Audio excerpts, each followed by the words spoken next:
Technically ना 4 प्रकार के माता पिता होते हैं, मेरी बात को समझना। एक होते हैं अथॉरिटेरियन, जैसा बोला वैसा कर, जितना बोला उतना कर, ये अथॉरिटी है। एक होता है डेमोक्रेटिक, मिल बांट करके बात करते हैं, बच्चों की सुनते हैं। पहले के ज़माने में अथॉरिटेरियन चलता था, आजकल डेमोक्रेटिक ज़्यादा ठीक रहता है। डेमोक्रेटिक मतलब बच्चों को इन्वॉल्व करें, उनको इन्फॉर्म ना करें, बच्चों के साथ मिलकर चर्चा करें, उनके साथ समय बिताएं, उनकी भी सुने अपनी भी सुनाएं। और एक होते हैं परमिसिव, तेरा जो मन करता है कर ले, उसको जो चाहिए उसको दिला दिया, उसको जैसा गिफ्ट चाहिए उसको वैसा दे दिया, जो गाड़ी बाइक मांगता तुरंत दे दिया, जो मोबाइल चाहिए तुरंत दे दिया। परमिसिव, कोई मतलब ही नहीं है। लेकिन इससे भी ज़्यादा खराब है नेग्लेक्टफुल, अनइन्वॉल्व।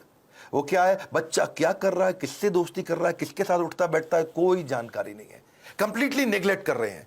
आप कौन है? अथॉरिटेरियन है, जितना बोला उतना कर। डेमोक्रेटिक है, मिल बांट के रिश्ता बनाते हैं। परमिसिव है, जो करना है कर। नेग्लेक्टफुल, पता ही नहीं है कि क्या कर रहा है वो।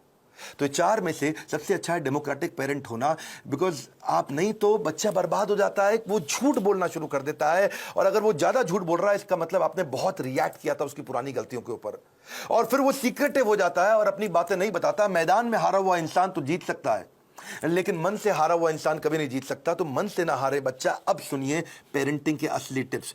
पहला टिप, इनकरेज करिए अपने बच्चे को, वो बचपन से इनोवेटिव थॉट प्रोसेस बिल्ड करें। उसको ऐसे प्रश्न पूछिए कि वो इनोवेशन बिल्ड कर सके। दूसरा, उसके साथ बैठ के किताबें पढ़िए और अच्छे वीडियोस देखिए।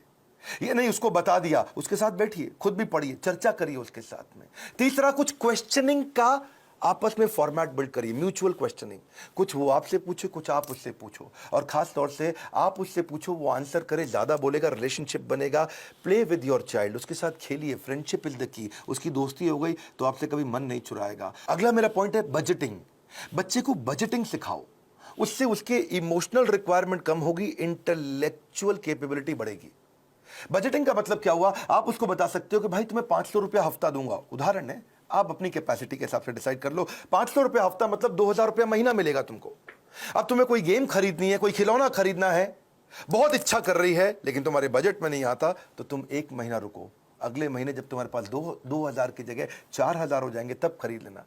अगर वो 6000 का है तो 3 महीना रुको, 3 महीने बाद खरीद लेना। पैसा इकट्ठा करो। इससे वो अपनी इमोशनल डिजायर्स को रेगुलेट करना सीख पाएगा। उसको बचपन से आपने थोड़ा थोड़ा फाइनेंस सिखा दिया, वो बचपन में ही कैलकुलेटर लेकर के समझने लग जाएगा, हिसाब लगाने लग जाएगा। उसको लर्निंग, स्पीकिंग, रीडिंग, राइटिंग, इसको बोलते हैं LSRW, इसकी प्रैक्टिस कराओ। अब कभी भी अगर कोई कहानी भी सुनानी हो बच्चों को, तो कहानी किसकी सुनाओ? कुछ हेल्दी फूड के बारे में, खाने की ईटिंग हैबिट्स के बारे में, या कुछ सक्सेस के बारे में कहानी सुनाइए।